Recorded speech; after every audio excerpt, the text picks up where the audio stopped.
স্বামীজান, ভালোবেসে আপনাকে দিলাম এই মন। মেসেজটা লিখে সেন্ড করে দেয় রুহির কলেজের একমাত্র গম্ভীর ও রাগী স্যার আসমিন চৌধুরীর নাম্বারে। মেসেজটা দিতেই তিন বান্ধবী খিলখিল করে হাসতে থাকে। রুহি, রিমা আর নীলা, তিন বান্ধবীর একদম শয়তানি নানি, সারাদিন দুষ্টুমি আর এর ওর পিছনে লাগাই তাদের কাজ। এই যে এখন শয়তানে নাড়া দিয়েছে, তাই এখন স্যারের পিছনে লেগেছে। নীলা বলে, এই স্যার যত চিনে ফেলে তাহলে কি হবে? নীলার কথায় মাঝে রিমা ফুর কেটে বলে উঠল, চেনার কোনো চান্স নেই। রুহির নাম্বার স্যারের কাছে আছে নাকি যে স্যার চিনে যাবে? এইবার রুহি বলে, চিন্তা করিস না, স্যার চিনতে পারবে না। চিলকর মায়েরি। রুহি আবার আরেকটা মেসেজ লিখে পাঠাতে তাতে লিখল, আমার প্রাণের স্বামী, আমি আপনার অর্ধাঙ্গিনী, প্লিজ রিপ্লাই দেন। রুহির এমন মেসেজ থেকে তিন বান্ধবীর মাঝে আবারও হাসি রোল পড়ে যায়। অন্যদিকে আসমিন মাত্রই ওয়াশরুম থেকে এসে ফোনের মেসেজের টোন আওয়াজ পেয়ে ফোনটা হাতে নিয়ে দেখতে পায় অনন্য নাম্বার থেকে মেসেজ এসেছে। মেসেজে সেন্ড করে দেখে এসব লেখা আশমির ভ্রুকুচকে তীব্র নজরে কিছুক্ষণ তাকিয়ে থাকে। মেসেজ দুইটা দিয়ে এবং আবারও পরে এক মাঝে আবারও মেসেজ আসে, সেটাও সেন্ড করে এবং সেখানে দেখতে পায় লেখা হলো, স্বামীজান, মেসেজ দেখো, স্টক করলেন নাকি? আসমিন এবার লিখে, স্টক করিনি বিবিজান। অবাক হয়েছেন, ২৮ বছর পর বুঝি এই অবহেলা স্বামীজানের এর কথা মনে পড়ল? তোমার বিবিজান লিখে সেন্ড করলো ওই নাম্বারে। মেসেজ টোন বাজতেই তিন বান্ধবী ঝাঁপিয়ে পড়ে ফোনে। মেসেজ পড়ে তিনজন ভ্যাবাচাকা খেয়ে যায়। কি লিখলো স্যার? তাদের মাথার উপর দিয়ে গেল। নীলা বলে, এই স্যার আবার চিনে ফেলল না তো? রিমা বলে, আরে না, চেনার কোনো প্রশ্নই আসে না। এই রুমি, তুই কিছু একটা লিখে পাঠাতো। রিমার কথার মতো রুহি লিখতে যাবে, অমনি আর একটা মেসেজ আসে। সেখানে লেখা, এতদিন কোথায় ছিলে বিবিজান? তুমি জানো এতদিন তুমি বিহীন কতটা কষ্টে ছিলাম, তবে এখন চিন্তা নেই, তুমি এসে গেছো তো রেডি থেকো বিবিজান, তোমার স্বামী জান এর কাছে আসার জন্যে। মেসেজটা পড়ে তিনজন হাবলার মতো বসে থাকে এবং একে অপরের দিকে তাকিয়ে থেকে রুহি বলে, এই ধরনের খেয়া গেলাম নাকি রে? এবার কি হবে রে? স্যার চিনে ফেললো তো, একদম কাঁচা চিবিয়ে খাবেন। নীলা বলে, আমি আগেই না করেছিলাম, তোদের যদি স্যার একবার জানতে পেরে যায় তাহলে যে আমাদের কপালে দুর্গতি আছে। রুহি এবার কিছু না ভেবে তাড়াতাড়ি কিছু টাইপ করে রুহি এবার লেখে, স্বামীজান মাফ করবেন, আপনি অজান্তে ভুল করেছি আমি। সেন্ড করে দেয় আসমিনের নাম্বারে। নীলা লেখাটা দেখে বলে, কি করে তুই ভুল স্বীকার করতে গিয়ে তো আবারও স্বামীজান ডেকে ফেলেছিস? রুহি মেসেজটা ভালো করে দেখে মাথায় হাত তাড়াহুড়ো করে গিয়ে কি ভুলভাল লিখে ফেলছে। রিমা মাথায় গান্ডা দিয়ে বলে, তোর ধারায় কিছু হবে না, শয়তানের নানি। রুহি এবার ওদেরকে ধমক দিয়ে বলে, চুপ কর বাদামার নাতি, তখন আমার আবেগ কাজ করছিল, বিবেকের কাজ করেনি। এবার নীলা বলে, এখন বাঁচতে চাইলে সিমটা খুলে ফেল, নয়তো ধরা খেতে হবে। নিশ্চিত। রুহি নীলার কথা মতো সিমটা খুলতে যাবে, অমনি আবার মেসেজ টোন বেজে ওঠে। তিনজনের ফোনের দিকে তাকায়, সেখানে লেখা, ভুল যেহেতু করেছ বিবিজান, সেই ভুলের শাস্তি তো তোমাকে পেতেই হবে বিবিজান। আর সেই ভুলের শাস্তি হলো আমার বাবুর আম্মু হওয়া। রেডি থেকো। বাবুর আম্মু কাছে আসার জন্যে। মেসেজ পড়ে তিনজনে মুখ হা হয়ে যায়। আপনি এবার মধ্যে রুমে প্রবেশ করেন। রুহির মা আয়েশা বেগম ওরা তিনজনকে এভাবে একসাথে হা করে থাকতে দেখে বলে ওঠে, কিরে এভাবে তিনটা মিলে হা করে আছিস কেন? পোকা কামড়ালো তাদের বাসস্থানে ভেবে ঢুকে পড়তো। আয়েশা বেগম কথা তিনজন থমথম হয়ে যায় এবং হা বন্ধ করে কাচুমাচু হয়ে বসে থাকে। আয়েশা বেগম ওদের ভাবভঙ্গি দেখে বলে ওঠে, কিরে তিনটা মিলে আবার কোন আকাম করছিস? এভাবে শান্ত হয়ে বসে থাকিস তখন যখন কোনো আকাম ঘটিয়ে আসিস। এখন আবার কার পিছনে লেগেছিস শুনি? এবার রুহি মায়ের কথা বলে, মা তুমি আমাদের এভাবে বলতে পারলে? আমরা কত শান্ত শিষ্ট ভদ্র মাইয়া, আর তুমি আমাদের এভাবে বলছো? এটা কিন্তু একদম ঠিক না আম্মু। নীলা আর রিমিও রুহির কথায় সায় দেয়। আয়েশা বেগম বলেন, আমার ভালো করে জানা আছে তোরা যে কত শান্তি শিষ্ট ভদ্র মেয়ে। এবার আর কোনো দুষ্টামি না করে এসে খেতে আয়। দুপুর গড়িয়ে বিকাল হতে চলল, এখনো খাওয়া নাম নেই। তাড়াতাড়ি আয়, আমি গেলাম। এই বলে আয়েশা বেগম রুম থেকে বেরিয়ে যায়। উনি রুম থেকে যেতে তিন বান্ধবী সত্যিসার নিঃশ্বাস ফেলে আর রুহি তড়িঘড়ি করে সিমটা ফোন থেকে খুলে ফেলে। রুহি, রিমা আর নীলা তিনজন একজন আরেকজনের প্রাণ বলতে গেল। তিনজনের বাড়ি থেকে সাথী তার, তিনজনে সবসময় একসাথেই থাকে তারা। তিনজনের কলেজের ফার্স্ট ইয়ারে স্টুডেন্ট। রুহির বাবা আমজাদ হোসেন একজন বিজনেসম্যান। রুহির একটা বড় ভাই আছে আর নাম তামিম। সে পড়াশোনা শেষ করে এখন বাবার সাথে বিজনেস সামলায়। আজ শুক্রবার থাকায় কলেজের ছুটির দিন, তাই কলেজে যাওয়ার হয়নি। আর সময় কাটানোর জন্যে এই পর্যন্ত অবলম্বন করছিল। কিন্তু অন্যকে বোকা বানাতে গিয়ে যে নিজেরাই বোকা হয়ে যাবে এটা হয়তো ভাবতে পারেনি ওরা। রুহিরা তিনজন মিলে খাবার খেয়ে আবারও রুমে আসে আর রুহি বলে, এই স্যার যদি সত্যি সত্যি বুঝতে পেরে যায় ওটা আমি ছিলাম তাহলে কি হবে? নীলা হেসে বলল, কি আর হবে, স্যারের বাবুর আম্মু হব।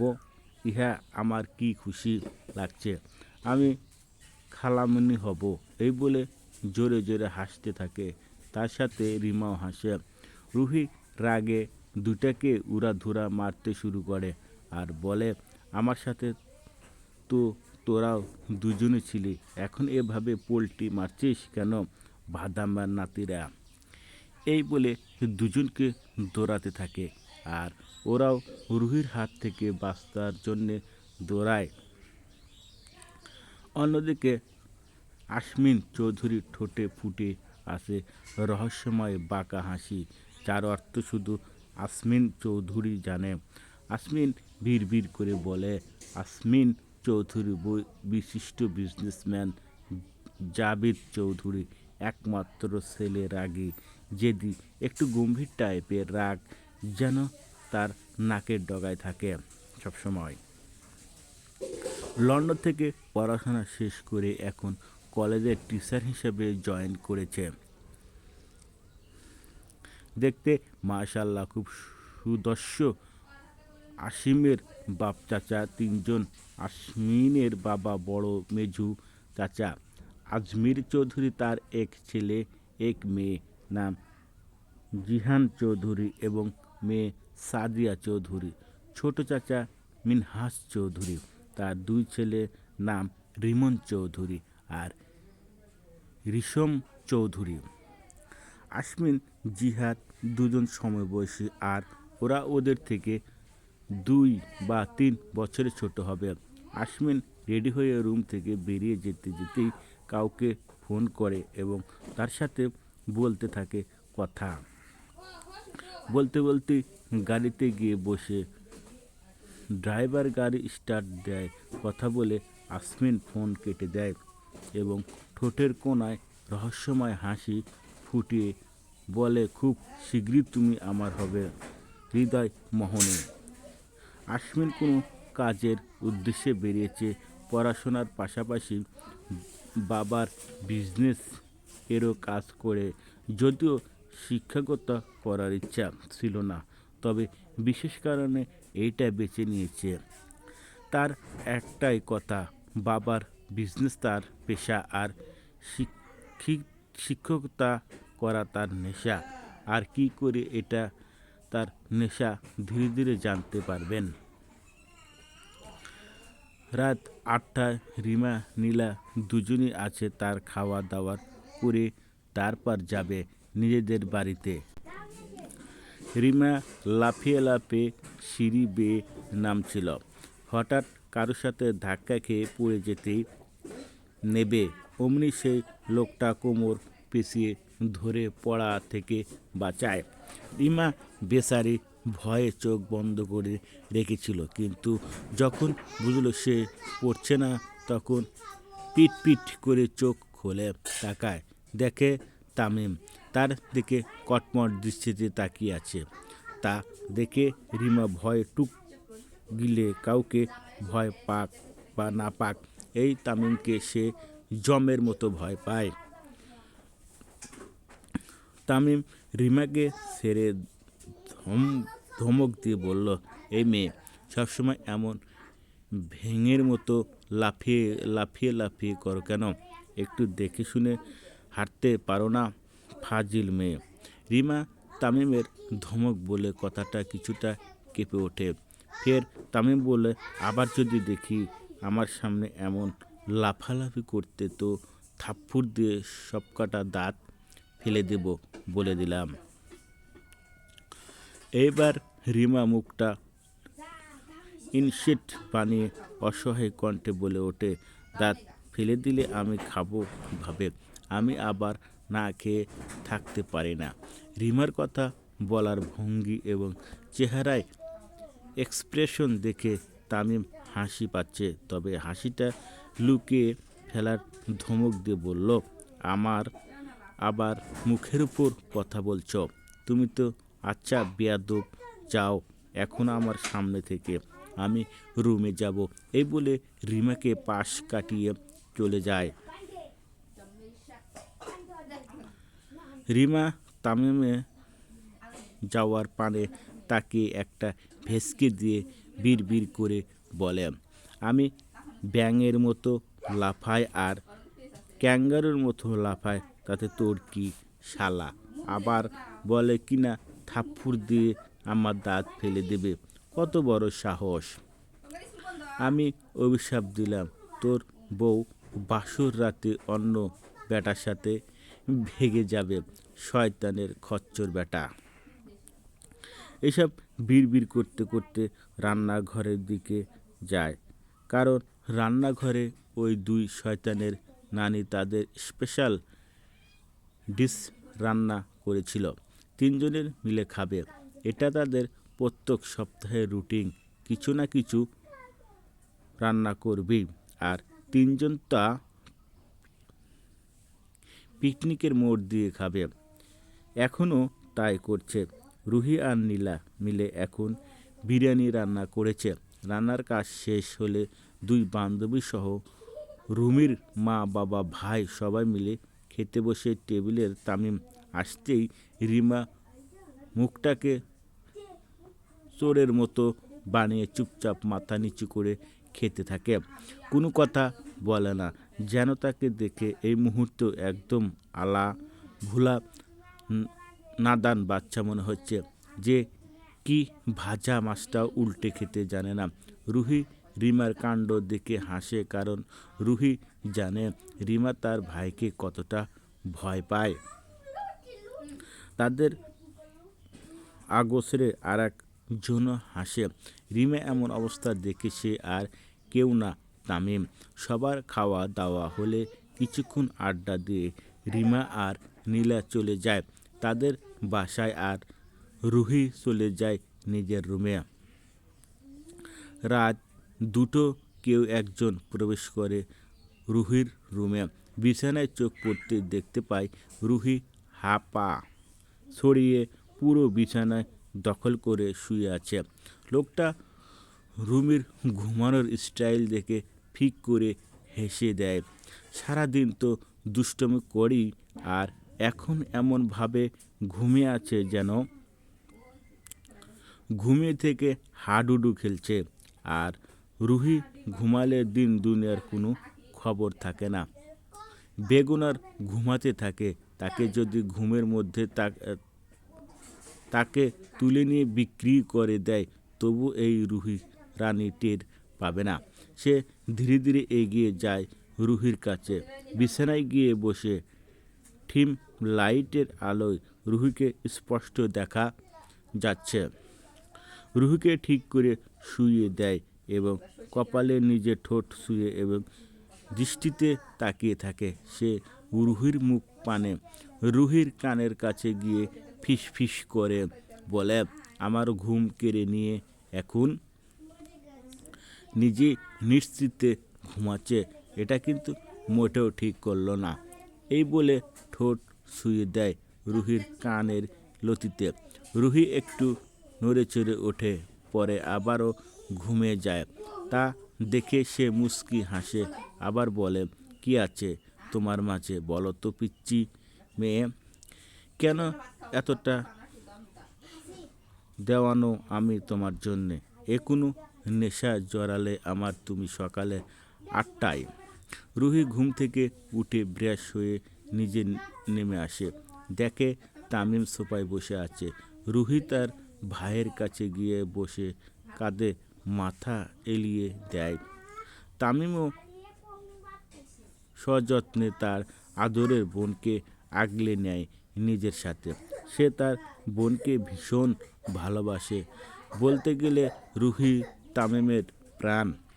তাই তো সে তার বোনকে সবসময় প্রাণ বলেই ডাকে। তামিম রুহির কপালে চুমু দিয়ে বলে, কখন উঠলি ঘুম থেকে?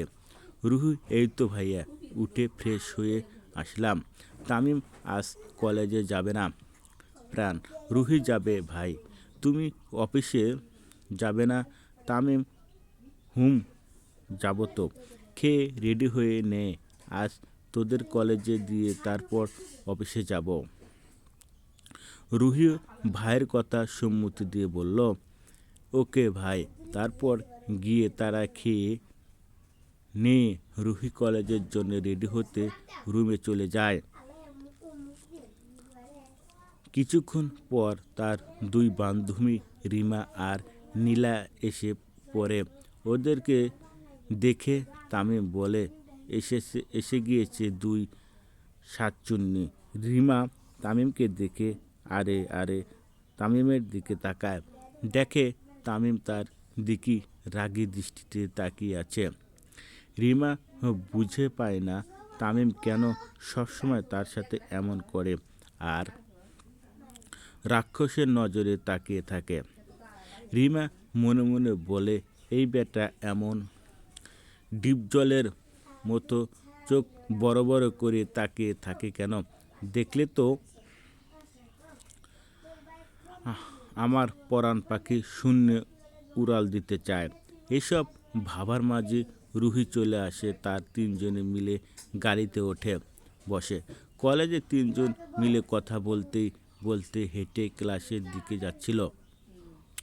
হঠাৎ কিছু একটার সাথে তার মাথা বাড়ি খায়। রুহি আহ বলে মাথা নিচু করে ঢুলতে ঢুলতে বলে ওঠে, ইস, আমার মাথাটা গেল। এইখানে পিলার আসলো কোথা থেকে? পিলার লাগানো আর জায়গা পেল না। এই মাঝপথে পিলার লাগাতে হলো। কি করে যে ইঞ্জিনিয়ার হলো? নিশ্চয়ই অটো পাস করে ইঞ্জিনিয়ার হয়েছে। ভাদাইমার নাতিরা। সে আপন মনে বক বক করে যাচ্ছে। সামনে একবারও তাকাচ্ছে না। যদি একবার তাকাতো তাহলে দেখতে পেত তার সামনে একজন অগ্নিমিত রূপ নিয়ে তার দিকে তাকিয়ে আছে। নীলা আর রিমা দুজনে ভয়ে শেষ। তারা আস্তে আস্তে বলে, আরে মেরি মা, সামনের দিকে তাকা। তাদের কথা শুনে রুহি সামনের দিকে তাকাতেই আর যাকে দেখলো তাকে দেখে তো এবার রুহির অজ্ঞান হবার অবস্থা।